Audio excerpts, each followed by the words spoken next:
Olá, hoje vamos estar falando um pouquinho sobre as principais doenças parasitárias que acometem os equinos. Dentre elas, a gente tem as eumitoses, que são infecções causadas por vermes que vão comprometer a saúde, o bem-estar e a produtividade desses animais. A ocorrência e a gravidade dessas infecções vai depender de fatores relacionados ao hospedeiro, ao ambiente e ao manejo. Esses parasitas vão acometer diferentes regiões do trato digestório desses animais, causando neles diversos sinais clínicos. Quando a gente tem aí épocas de chuva, ambientes úmidos, uma superlotação, uma ausência de rotação de pastagem, a gente vai ter um maior desenvolvimento dessas larvas no pasto e, consequentemente, um aumento no risco de infecção e reinfecção desses animais por esses parasitas. Bom, hoje eu trouxe aqui dois vermes aí que acometem os equinos e vou estar falando um pouquinho sobre o ciclo biológico, os sinais clínicos e o seu diagnóstico. Falando um pouquinho sobre o Parascaris equino, é um verme que acomete principalmente potros e animais jovens. O seu ciclo biológico começa ali após a ingestão dos ovos contendo as larvas e esses ovos vão ser eclodidos lá no intestino delgado desse animal. Quando esses ovos são eclodidos, a gente vai ter as larvas recém-nascidas perfurando a parede do intestino e posteriormente entrando nos vasos sanguíneos que são levadas até o fígado. No fígado, essas larvas vão pela circulação até o coração e posteriormente ao pulmão. No pulmão a gente já vai ter essas larvas aí no estágio mais avançado, no estágio L4, em cerca de 5 a 6 dias. Nos pulmões também essas larvas vão romper aí pequenos vasos e vão para os espaços de ar, como os alvéolos, brônquios e traqueia.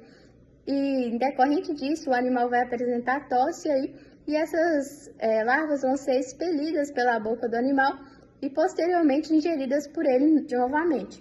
Quando ingeridas, elas voltam novamente para o intestino delgado e no intestino delgado, esses vermes já adultos, em cerca de 75 dias, estão prontos para começar a botar novos ovos e recomeçar todo o ciclo novamente.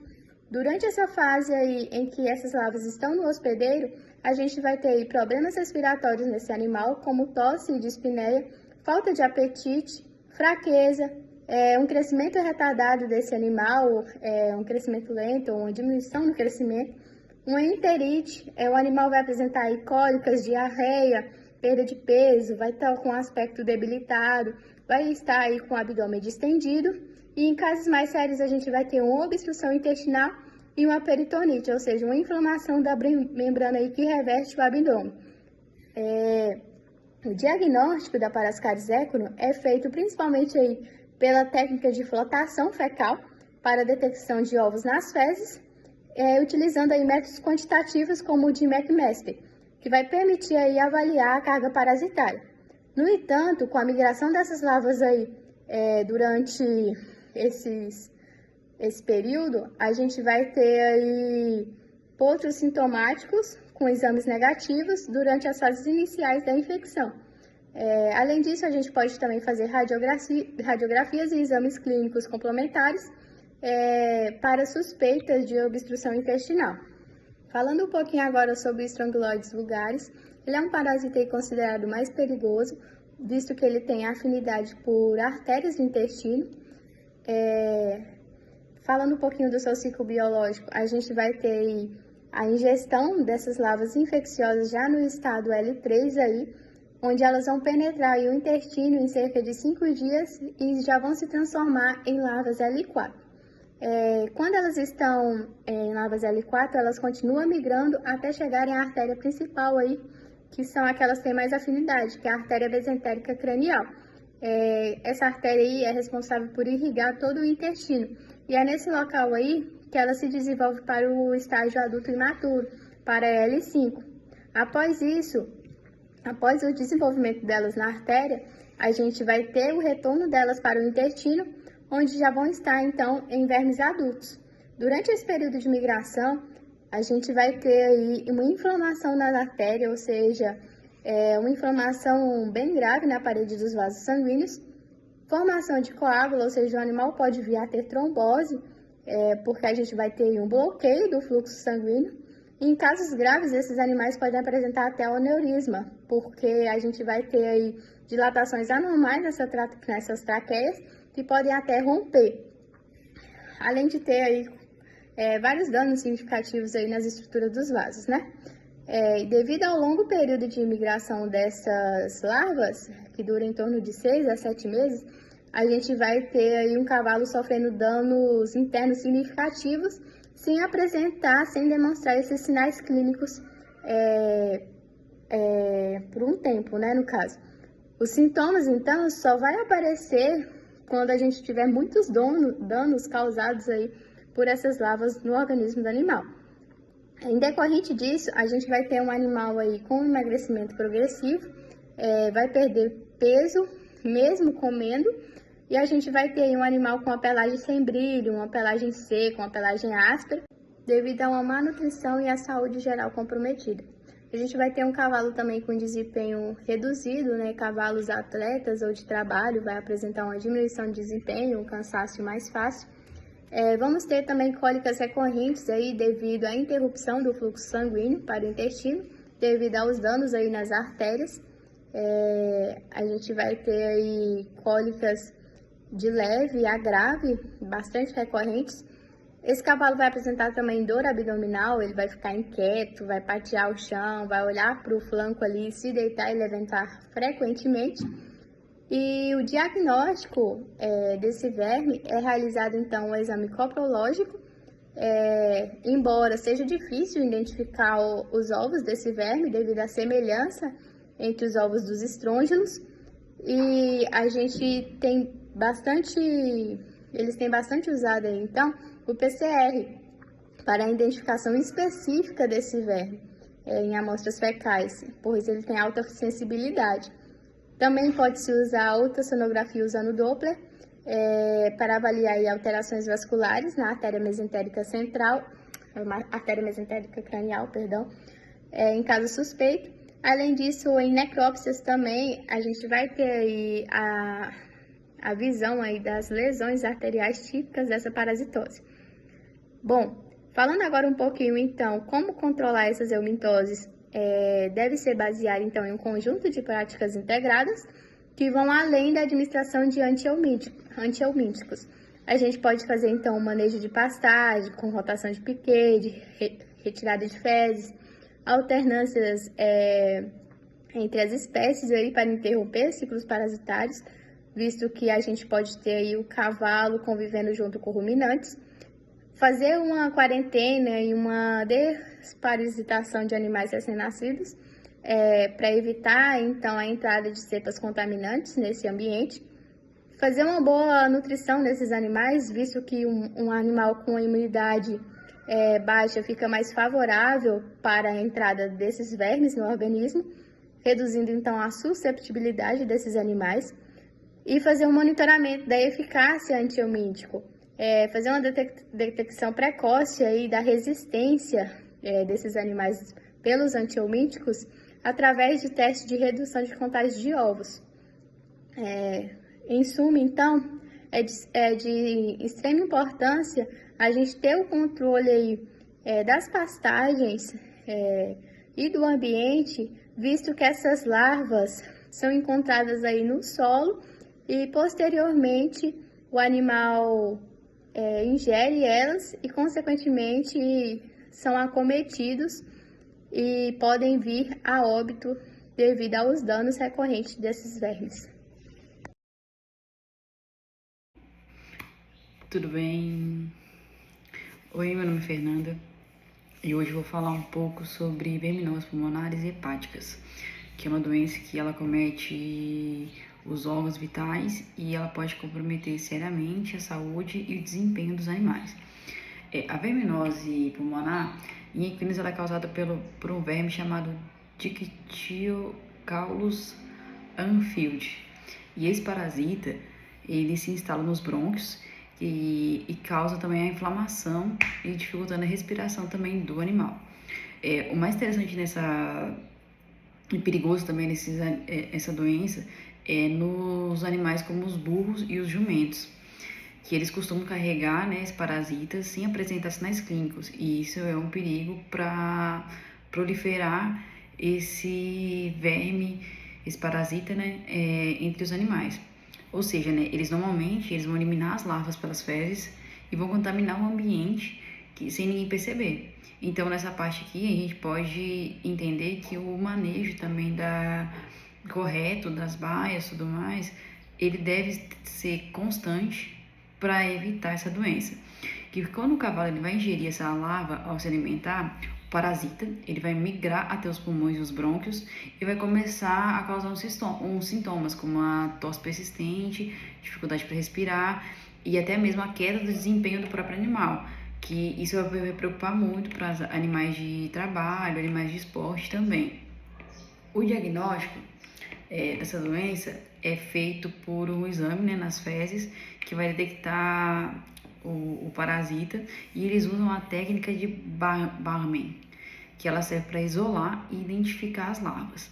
O mais importante nisso a gente pode ter que é a prevenção, que é a prevenção também dos animais, que não deixar os cavalos e os jumentos, os burros também pastando juntos, manter sempre a limpeza e a higiene do local, dos piquetes, das pastagens, das baias, tudo certinho, e manter a vermificação em dia. E nesse caso aqui a gente pode também estar usando ivermectina para proteger o animal de futuras doenças, parasitárias no caso, né, de futuros vermes. E também eu vou falar sobre um pouco da verminose hepática, que ela é causada por um parasita chamado Fasciola hepática, que também é conhecido como a baratinha do fígado. E esse verme, né, ele se aloja nos canais biliares do animal, dentro do fígado do equino também. E ele chega lá depois que o cavalo vai ingerir as larvas, que é presente nos pastos úmidos, e principalmente onde vive junto com o caramujo, né, que são o hospedeiro intermediário dessa doença. Essa verminose, ela pode causar icterícia, né, que vai deixar a mucosa do cavalo toda amarelada. Ele vai ficar um animal apático, ele vai perder o peso, vai perder o rendimento e pode estar causando também uma cólica hepática, que elas são bem dolorosas, como a gente sabe, a cólica é um dos principais fatores das mortes dos equinos, né? Que tem mais de 60 tipos de cólicas que a gente não consegue identificar e essa é uma delas. E com o tempo, o fígado ele vai perdendo a capacidade de funcionar e isso pode levar até a morte do animal se ele não for tratado corretamente. O diagnóstico e a prevenção para essa doença da fasciole, o que o veterinário pode fazer? Exames, né, de fezes, que vai detectar, mas com a técnica de sedimentação, diferente da outra verminose. O exame de sangue sempre tem que ser realizado para observar a alteração das enzimas hepáticas, para ver também se o animal não está com o sistema imunológico dele menor, tipo assim, para ver se as enzimas do animal não foram afetadas, não só da hepática, mas também como outras enzimas. Em alguns casos também é necessário fazer uma ultrassom hepático para ver como é que está a situação do animal, para ver qual tratamento que vai ser utilizado. E a prevenção sempre é manter o controle ambiental, o controle de limpeza das baias, drenar as úmidas, controlar a população de caramujo também, evitar que os animais eles andem em locais alagados e tentar sempre ter o manejo correto do animal, né? Essas doenças, normalmente, elas acometem o animal de uma forma silenciosa. Então, assim, quem tem o equino, quem tem qualquer espécie de animal, a gente tem que ficar sempre atento aos sinais clínicos do próprio animal, porque a gente conhece o animal que a gente tem, sabe como é que eles vivem o dia a dia. E sempre a prevenção, que é a chave para o sucesso, para manter qualquer animal de qualquer espécie sem ter uma doença silenciosa desse jeito, e que quando descobrir também a gente pode tratar desde o início e manter a sanidade do animal. Oi, eu me chamo Maria Amélia e eu vou falar sobre protozooses. As protozooses são doenças causadas por protozoários parasitários. Afetam o sangue, músculo e sistema nervoso dos equinos. Causam prejuízos à saúde, desempenho e podem até levar à morte. Dentre as principais protozooses tem Piroplasmose equina, mal das cadeiras e mieloencefalite protozoária equina. A Piroplasmose equina, ela é causada pelos agentes Babesia cabali e Theileria equi. É transmitida por carrapatos como o Rhipcephalus, E os sinais são febre, anemia, urina escura e fraqueza. Outra protozoose é o mal das cadeiras, que é causado pelo agente Trypanosoma equi e é transmitido por moscas hematófagas como Stomopsis. Os sinais das doenças são fraqueza, incoordenação, emagrecimento e paralisia dos posteriores. Oi, meu nome é Maria Regina e eu vou dar continuidade. A mieloencefalite é causada pelo agente Sarcócistes neurona.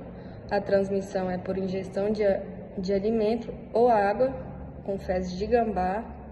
Os sinais são ataxia, paralisia e perda de coordenação. O diagnóstico dessas protozooses são esfregaço, PCR, sorologia, e da mieloencefalite é análise de líquor. O tratamento é através de antiprotozoários como imidocarb, e a prevenção é pelo controle de vetores e manejo sanitário. E a importância na veterinária é prejuízos econômicos e riscos à vida do animal, causas comum de afastamento e descarte, e requer ação preventiva e diagnóstico rápido e tratamento eficaz. Bom dia, boa tarde ou boa noite, não sei qual horário vai estar assistindo. Eu sou a Nicole, eu vou falar um pouquinho sobre as ectoparasitoses. Ectoparasitoses. Bom, primeiramente, as ectoparasitoses, elas são as infestações por parasitas externos, né? Elas vão acometer aí os pelos e as peles desses equinos. Elas vão prejudicar aí o bem-estar, a saúde, o desempenho, né, desse animal. E a sua maior ocorrência é em climas tropicais e subtropicais. Por quê?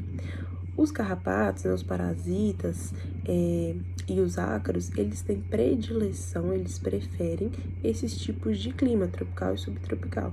Então, nessas regiões, a ocorrência desse tipo de infestação será maior. Bom, os principais ectoparasitas, nós temos os carrapatos, né, que a gente tem o amblioma e o dermacentor, os piolhos, que a gente tem tanto a parte de mastigadores quanto sugadores, os ácaros, que são as diversos tipos de sarnas, e as moscas e as larvas, né, que vão dar aí miíase, e a sua picada, ela é bem dolorosa. Bom, os carrapatos, eles se alimentam, né, do sangue, vai gerar ali uma anemia e uma possível irritabilidade, né, daquele animal. Então, a partir do momento em que aquele animal está repleto, está infestado de carrapato, a probabilidade daquele animal estar com anemia, estar com algum tipo de deficiência no seu metabolismo é muito grande. Fora o desconforto que esse animal deve estar sentindo com a presença de tantos ácaros, né, na sua pele, carrapatos, tantos carrapatos na sua pele. E também eles são muito transmissores de doenças, né? Os carrapatos, eles são vetores de muitas doenças. Eles podem estar aí levando, inclusive a piroplasmose, e ele também pode vir de lesões secundárias e ele gera muito desconforto. Os piolhos, a gente tem o malofaga, que eles se alimentam de dentritos, o anaplura, que eles são sugadores de sangue, né? Eles vão causar um prurido, perda de pelo e estresse, e a infestação de pediculose. As sarnas, a gente tem ela tanto sarcóptica, carióptica e pissoróptica. A diferença é que a sarcóptica, ela vai levar um prurido intenso e ela pode ser contagiosa. A corióptica, ela afeta mais os membros, e a pissoróptica afeta mais a crina e a base da cauda. Ela também vai levar o animal a ter crostas, lesões de pele, queda de pelos. Também pode ter uma queda de peso, né, devido ao animal aí estar com algum tipo de deficiência, né, a infestação, então o animal vai estar incomodado, não vai conseguir se alimentar, ou devido à deficiência mesmo desse animal. Então, também pode haver uma perda de peso, né. Bom, as moscas e as mias, a gente tem as moscas do estábulo, né, que são as mutucas. Elas vão estar acarretando muita dor e irritação nesses animais. Amiías, né, que é as larvas sobre a pele, que é as dermatopia dermatobiomes, né? Então, como é que a gente vai estar verificando essas mias, né? De onde vêm essas mias e por que as moscas posam e deixam de dar mias? Essas moscas, elas são atraídas por feridas, né? Então, aí, uma grande importância do médico veterinário, juntamente com o proprietário, tá de olho aí no manejo desses animais, né? Um controle bem especial aí do manejo, porque se o animal tá lá machucando, lá no pasto, não tá sarando, ninguém tá verificando, tá lá com a ferida exposta, sangue, vai estar atraindo essas moscas e vai dar mias. Então, uma atenção que a gente tem que estar dando aí nessas partes. Bom, de uma forma mais geral, os sinais clínicos, o animal vai ter uma coceira intensa, né, como prurido, vai ter feridas por esfregaço, né, então o animal ele vai estar esfregando muito, vai estar coçando muito, então vai estar gerando aquelas feridas maiores. Queda de pelo, né, como a alopécia, a irritabilidade e a agitação do animal e uma redução do desempenho atlético. Por que essa redução do desempenho atlético? O animal, a gente já comentou que ele vai estar sentindo dor, que ele vai estar anêmico, né, devido à sua perda de sangue, né? Então, assim, o animal ele não vai querer mostrar seu desempenho, não vai querer mostrar a sua naturalidade animal. Então, aí, se for um animal de corrida, né, um animal de esportes, pode aí estar prejudicando esse animal em relação ao desempenho dele. Bom, o diagnóstico a gente vai estar realizando aí um exame clínico ou visual, como eu já disse, né? A gente pode estar aí verificando, pegando o animal e fazendo uma anamnese bem feita para estar verificando se esse animal tá com anemia, se esse animal tá com alguma irritabilidade, se ele tá com muitas irritabilidades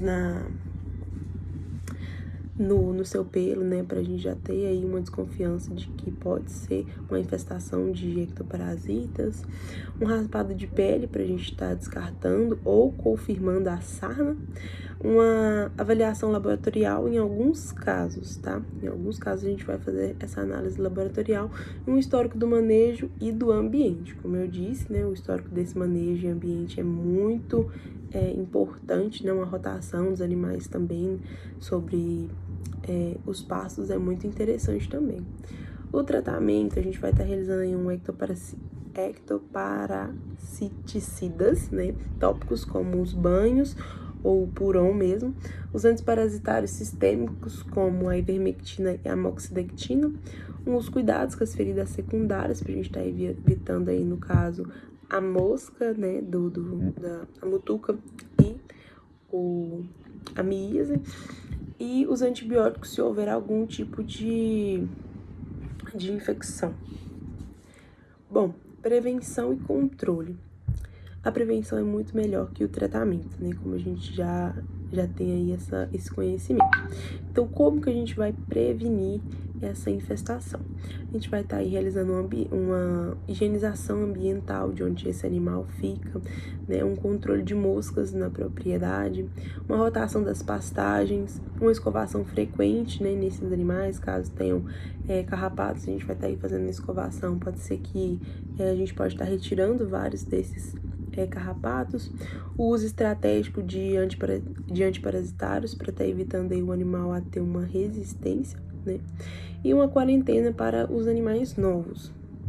E qual que é a importância desse controle, né, que a gente tem?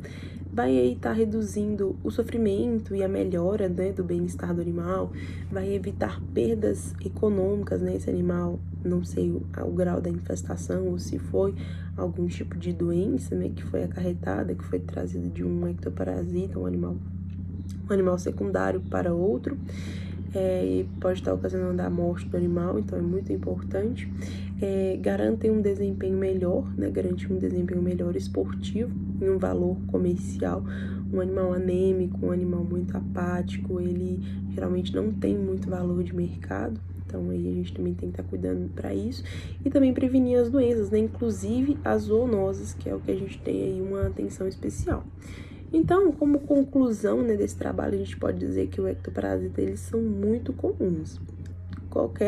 É muito difícil a gente chegar em alguma propriedade hoje e ela tá 100% livre de ectoparasitas, né? Então, assim, existe, é uma coisa muito comum, só que ela é a gente consegue prevenir, né? A gente consegue estar aí fazendo muitas opções de prevenção, como eu já tinha dito, né? A higiene, banhos nos animais diariamente, né? Então, assim, a prevenção é melhor que o tratamento. Então, a gente sempre tem que estar nesse cuidado aí. E também ter um bom envolvimento com a sua equipe, né, com o seu médico veterinário, para ele estar sempre te reportando, né, a importância dessa questão, como que tá o índice, né, dessa fazenda, se tem muita mosca, se não tem, quais serão as próximas... Ai, meu Deus, esqueci. As próximas etapas, pode-se dizer etapas, que a gente vai começar a fazer nessa fazenda. Então, muito importante esse tete a tete, né, e uma boa comunicação. Oi, eu sou a Marina e vou falar sobre controle e prevenção de doenças parasitárias em equino.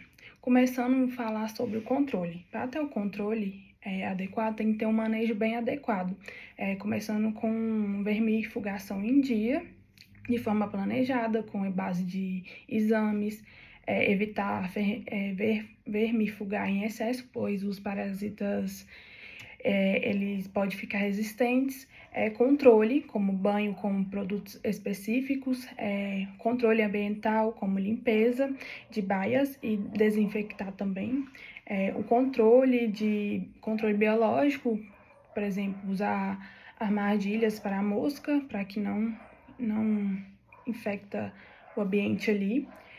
Também temos o manejo de pasto, que é rodízio de pastagem, evitar superlotação de animais, remoção de fezes regular no pasto, para reduzir ovos de vermes nessas fezes.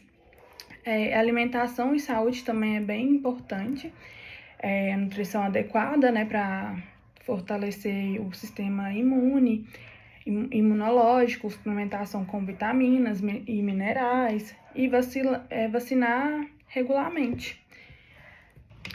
Então, a prevenção mais eficaz e econômica é a educação dos cuidadores e os tratadores que cuidam dos animais.